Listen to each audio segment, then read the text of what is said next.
A 911 call is a lifeline, but what happens when that line stretches thin, then snaps?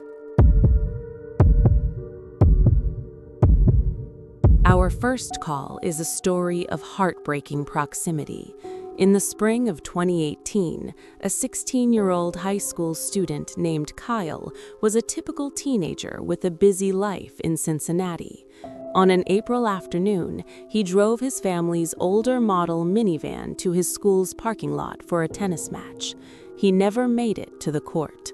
Needing his gear from the very back, Kyle climbed over the middle row of seats. Without warning, the third-row bench seat flipped backward. It slammed him head-first into the cargo space. He was pinned, upside down, with the full weight of the seat crushing his chest. He was trapped in a dark, shrinking metal tomb. Yet, in that terrifying position, he managed to use voice commands to call for help. His first call to emergency services was chaotic. Disoriented and struggling to breathe, his words were muffled, difficult to understand. The dispatcher heard fragmented pleas, mentions of a school, of dying. Police were dispatched. They arrived quickly, cruising through the large lot. They saw rows of cars, but no obvious signs of distress. Meanwhile, Kyle, sensing the officers might be near, made a second, more lucid call. This time, he gave crucial details. His exact location was the Seven Hills School lot, and he was trapped in a gold Honda Odyssey. He stated with chilling clarity, "I probably don't have much time left. Tell my mom I love her if I die." That vital description, the gold van, somehow never reached the officers searching the lot. They closed the call, reporting no one found. Kyle remained for hours. His father discovered him that evening. A subsequent investigation revealed catastrophic failures in communication. The city would later settle with the family. Kyle's case became a catalyst for overhauling dispatch protocols, a change born from unspeakable tragedy.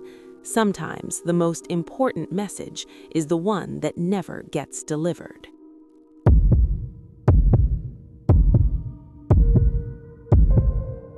Our second call is a fuse that burned for years before a horrific explosion. In late 2009, Susan Powell, a meticulous mother from Utah, vanished from her home. Her husband, Josh, offered a bizarre story about taking their two young boys on a midnight camping trip in freezing weather.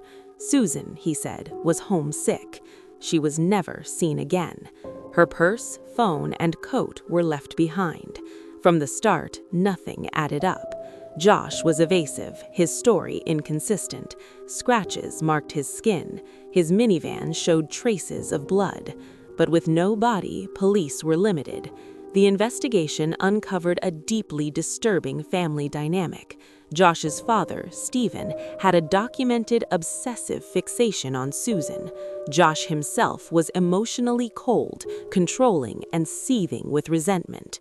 Susan had sensed the danger, writing in her journal a terrifying premonition. She was planning to leave. She just didn't get the chance. With the police circling but powerless to charge him, Josh moved with his sons to Washington State. As custody battles raged, a court ruled his visits with the boys must be supervised. On a February afternoon in 2012, a social worker brought Charlie and Braden to Josh's rental home for a visit. Josh ushered the boys inside, then abruptly locked the social worker out. Neighbors soon reported screams. Inside, Josh attacked his sons with a hatchet. He then doused the home in gasoline and lit a match. The social worker's frantic 911 call captures the moment of horrifying realization. It was too late. The explosion killed all three. Josh's final act was one of ultimate control. Only after his death did prosecutors officially name him as Susan's killer. Her body has never been found. This case stands as a devastating lesson on the warning signs that, in hindsight, blazed like neon. How many alarms must sound before someone is saved?